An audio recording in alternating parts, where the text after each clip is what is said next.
ಅಮ್ಮಾಸ್ ಕಿಚನ್ನ ವೀಕ್ಷಕರಿಗೆಲ್ಲ ನಮಸ್ಕಾರ. ಇವತ್ತು ನಾವು ನಿಮಗೆ ಮಾಡಿ ತೋರಿಸ್ತಿದ್ದೇವೆ ಬೆಂಡೆಕಾಯಿಯ ಗೊಜ್ಜು. ಸಿಹಿ ಮತ್ತು ಖಾರ ಒಟ್ಟಿಗೆ ತಿನ್ನಲಿಕ್ಕೆ ಇಷ್ಟಪಡೋರು ಇದನ್ನೊಮ್ಮೆ ಟ್ರೈ ಮಾಡಿ. ಚಪಾತಿಯೊಟ್ಟಿಗೆ ಸೂಪರ್ ಕಾಂಬಿನೇಷನ್ ಕೂಡ ಹೌದು. ಅಮ್ಮ ಹಾಯ್, ಏನ್ ಮಾಡ್ತಿದ್ದೀರಿ? ಇವತ್ತು ನಿನ್ ಫೇವ್ರೇಟ್ ಬೆಂಡೆಕಾಯಿ ಗೊಜ್ಜು ಮಾಡೋಣ ಅಂತ ರೆಡಿ ಮಾಡ್ತಾ ಇದ್ದೆ. ಇವತ್ತು ಏಕಾದಶಿ, ಅದಕ್ಕೆ ಚಪಾತಿ ಜೊತೆ ಚೆನ್ನಾಗಿರುತ್ತೆ ಇದು. ಇದಕ್ಕೆ ಈರುಳ್ಳಿ ಬೆಳ್ಳುಳ್ಳಿ ಏನು ಬೇಡ ಅಲ್ಲ? ಏನು ಬೇಡ ಇದಕ್ಕೆ. ಸೊ ವೀಕ್ಷಕರೇ, ಇವತ್ತು ನಮ್ಮನೇಲಿ ಏಕಾದಶಿ ಪ್ರಯುಕ್ತ ಫಲಾರ ಮಾತ್ರ. ಈರುಳ್ಳಿ ಬೆಳ್ಳುಳ್ಳಿ ಅನ್ನ ಏನ್ ಕೂಡ ಯೂಸ್ ಮಾಡೋದಿಲ್ಲ. ಹಾಗಾಗಿ ಚಪಾತಿ ಮಾಡ್ತಿದ್ದಾರೆ ಇವತ್ತು ನಮ್ಗೆ. ಸೊ ಅದರೊಟ್ಟಿಗೆ ಬೆಂಡೆಕಾಯಿ ಗೊಜ್ಜು. ಬೆಂಡೆಕಾಯಿ ಗೊಜ್ಜು ಮಾಡೋದು ಹೇಗೆ ಅಂತ ಈಗ ತೋರಿಸ್ತಾರೆ. ಅಮ್ಮ, ಅದಕ್ಕೆ ಏನೆಲ್ಲ ಬೇಕು? ಅದಕ್ಕೆ ಬೆಂಡೆಕಾಯಿ ತೊಳೆದು ಒರೆಸಿ ಇಟ್ಕೊಳ್ಬೇಕು. ಅದು ಪಸ ಇದ್ರೆ ಸ್ವಲ್ಪ ನ್ಯೂಳಿ ಬಿಡುತ್ತೆ ಜಾಸ್ತಿ. ಹಾಗಾಗಿ ಕ್ಲೀನ್ ಆಗಿ ತೊಳೆದು ಒರೆಸಿ ಇಟ್ಕೊಂಡಿರೋದು. ತೆಂಗಿನಕಾಯಿ ತುರಿ, ಹುರ್ಗಡ್ಲೆ, ಉಪ್ಪು, ಬೆಲ್ಲ, ಹುಣಸೆ ಹಣ್ಣು, ಇಂಗು, ಹಸಿಮೆಣಸಿನಕಾಯಿ, ಕೊತ್ತಂಬರಿ ಸೊಪ್ಪು, ಜೀರಿಗೆ, ಸಾಸಿವೆ, ಒಗ್ಗರಣೆಗೆ ಒಂದು ಒಣಮೆಣಸಿನಕಾಯಿ.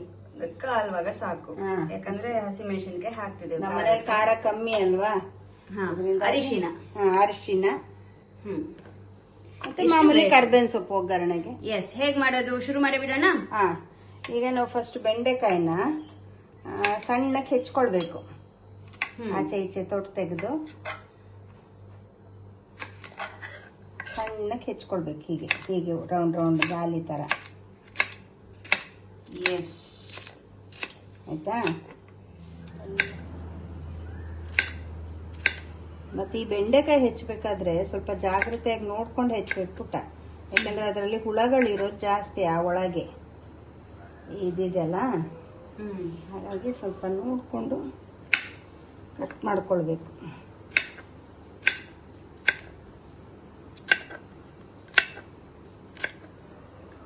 ಹೆಚ್ಕೊಂಡಿದ್ದಾಯ್ತಲ್ಲ, ಈಗ ಒಂದು ಮಸಾಲೆ ರುಬ್ಕೊಂಡ್ಬಿಡೋಣ. ಒಂಚೂರು ಬಾಣ್ಲೆ ಬಿಸಿ ಮಾಡ್ಕೊಂಡು ಈ ಹಸಿ ಮೆಣಸಿನ್ಕಾಯಿ ಇದೆಯಲ್ಲ ರುಬ್ಕೊಳಕ್ಕೆ ಇದೊಂಚೂರು ಬಿಸಿ ಮಾಡ್ಕೊಳ್ಬೇಕು. ಯಾಕಂದ್ರೆ ಅದು ಬಿಸಿ ಮಾಡ್ಕೊಂಡ್ರೆ ಗ್ಯಾಸ್ಟ್ರಿಕ್ ಆಗಲ್ಲ ಅಂತ. ಈ ಹಸಿ ಮೆಣಸಿನ್ಕಾಯಿ ಸ್ವಲ್ಪ ಗ್ಯಾಸ್ಟ್ರಿಕ್ ಅಲ್ವಾ. ಬಾಣ್ಲೆನ ಬಿಸಿ ಮಾಡ್ಕೊಂಡು ಅದ್ರಲ್ಲೊಂದು ಹಸಿ ಮೆಣಸಿನ್ಕಾಯಿ ಇಟ್ಟಿದ್ದಾರೆ ರುಬ್ಲಿಕ್ಕೆ. ನಿಮ್ಗೆ ಎರಡು ಬೇಕಂದ್ರೆ ಎರಡು, ಖಾರ ಎಷ್ಟು ಬೇಕಾದ್ರೂ ನೀವು ಇದ್ ಮಾಡ್ಕೊಳ್ಬಹುದು. ಹಸಿ ಮೆಣಸಿನ್ಕಾಯಿ. ಆಮೇಲೆ ಎಷ್ಟು ಜನಕ್ಕೆ ಮಾಡ್ತಿದ್ದೀರಾ ನೀವು? 3 ಜನಕ್ಕೆ. 3 ಜನಕ್ಕೆ ನೋಡಿ ಚಪಾತಿ ಒಂದು 15 ಬೆಂಡೆ ತಗೊಂಡಿದ್ದಾರೆ. ಅದರೊಟ್ಟಿಗೆ ಒಂದೇ ಹಸಿಮೆಣಸಿನಕಾಯಿ ಸಾಕು ನಮ್ಗೆ. ನಿಮಗೆ ಖಾರ ಜಾಸ್ತಿ ಬೇಕಂದ್ರೆ 2 ತಗೊಳ್ಬಹುದು. ಈಗ ರುಬ್ಲಿಕ್ಕೆ ಅದ್ರಲ್ಲಿ ಬಿಸಿ ಆಗ್ತಿರುತ್ತೆ ಹಸಿಮೆಣಸಿನಕಾಯಿ. ಅದೇ ಸ್ವಲ್ಪ ಕಾಯಿ ತುರಿ ರುಬ್ಲಿಕ್ಕೆ, ಕಾಯಿ ತುರಿ,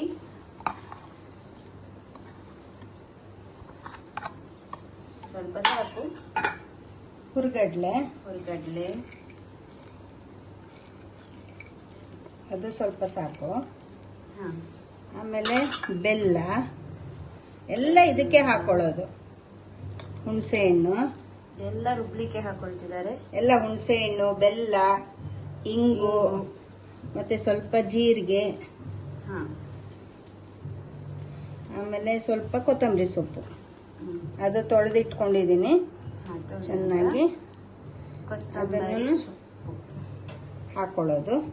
ಮತ್ತೆ ರುಚಿಗೆ ತಕ್ಕಷ್ಟು ಉಪ್ಪು, ಮತ್ತೆ ಅರಿಶಿನ ಪುಡಿ.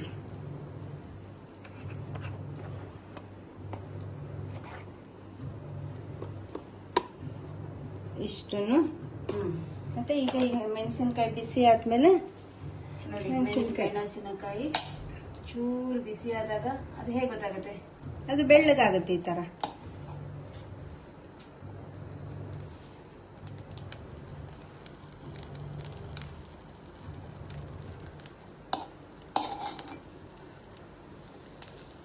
ಅಮ್ಮ ಇಷ್ಟು ದೊಡ್ಡ ಬಾಣ್ಲಿ ಯಾಕೆ ಮಾಡ್ತಿದಾರೆ ಅಂದ್ರೆ ಮತ್ತೆ ಇದೇ ಬಾಣ್ಲಿ ಯೂಸ್ ಮಾಡ್ತಾರೆ ಗೊಜ್ಜು ಮಾಡ್ಲಿಕ್ಕೆ. ಹಾಗಾಗಿ ದೊಡ್ಡ ಬಾಣ್ಲಿಯಲ್ಲೇ ಬಿಸಿ ಮಾಡ್ತಿದ್ದಾರೆ. 2-3 ಪಾತ್ರೆ ಮುಸುದಿಲ್ಲ.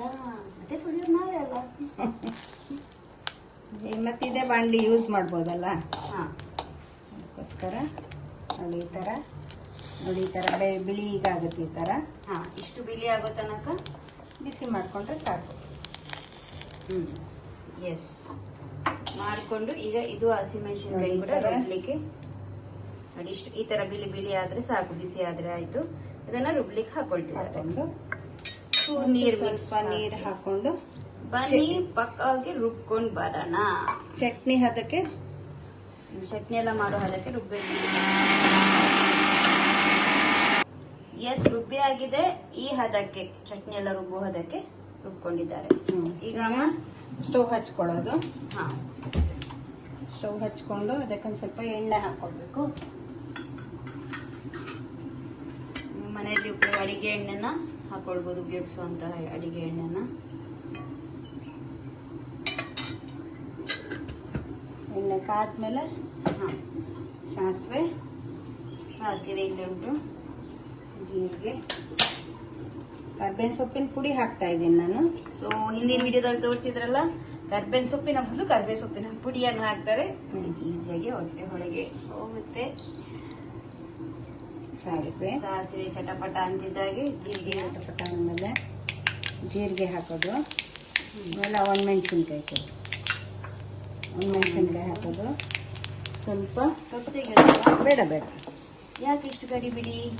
ಸ್ವಲ್ಪ ಕೇಳಿದ್ರೆ ಕೊಡ್ತೇವೆ ನಾವು. ಪುಡಿ ಹಾಕೋದು. ಆಮೇಲೆ ಈ ಬೆಂಡೆಕಾಯಿ ಹಾಕೋದು.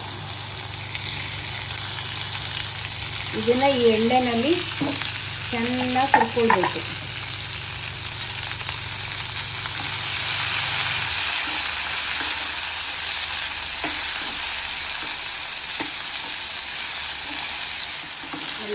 ಲೋಳೆ ಇರೋದೆಲ್ಲ ಹೋಗ್ಬೇಕು. ಅಲ್ಲೇ ತನಕ ಫ್ರೈ ಮಾಡ್ಕೊಳ್ಬೇಕು. ನೀರೇನು ಹಾಕ್ಬಾರ್ದು. ಆ ಎಣ್ಣೆಲೆ ಬೆಂಡೆಕಾಯಿನ ಬೇಯುತ್ತೆ, ಮತ್ತೆ ಆ ಲೋಳೆ ಎಲ್ಲ ಹೋಗುತ್ತೆ. ಹೀಗೆ ಲೋಳೆ ಎಲ್ಲ ಬಿಟ್ಟು ಎಣ್ಣೆ ಬಿಡಕ್ಕೆ ಶುರುವಾಗುತ್ತೆ. ಈಗ ಬೆಂಡೆಕಾಯಿನೂ ಬೆಂದಿದೆ.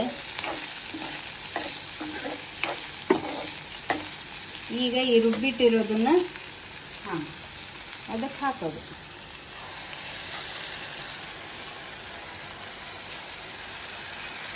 ಈಗ ಮಸಾಲೆನ ಸ್ವಲ್ಪ ನೀರು ಹಾಕೊಂಡು ಹಾಕೊಳ್ಳೋದು.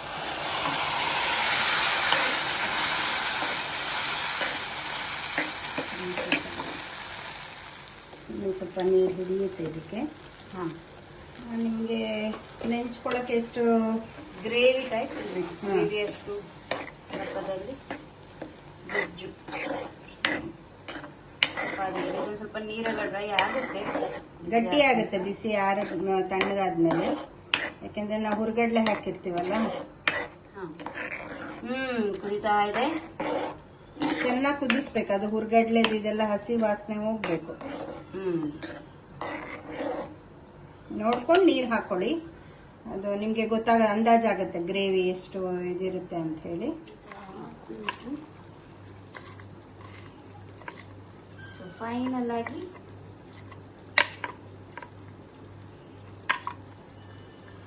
ಕೊತ್ತಂಬರಿ ಸೊಪ್ಪು ಉದುರಿಸಿದ್ರೆ ಕಲರ್ ನೋಡಿ ಎಷ್ಟು ಚೆನ್ನಾಗಿದೆ. ಈಗ ಟೇಸ್ಟ್ ನೋಡೋ ಟೈಮ್. ನಮ್ಮ ಪ್ರತ್ಯುಷ ಪುಟ್ಟಿ ರೆಡಿಯಾಗಿದ್ದಾಳೆ. ಚಪಾತಿ ಒಟ್ಟಿಗೆ ಒಂದು ಟೇಸ್ಟ್ ನೋಡಿ ನಿಮಗೆಲ್ಲ ಹೇಗಿದೆ ಅಂತ ಈಗಲೇ ರಿವ್ಯೂ ಕೊಡ್ತಾಳೆ. ಎಸ್ ಪ್ರತ್ಯುಷ, ರೆಡಿನಾ? ರೆಡಿ.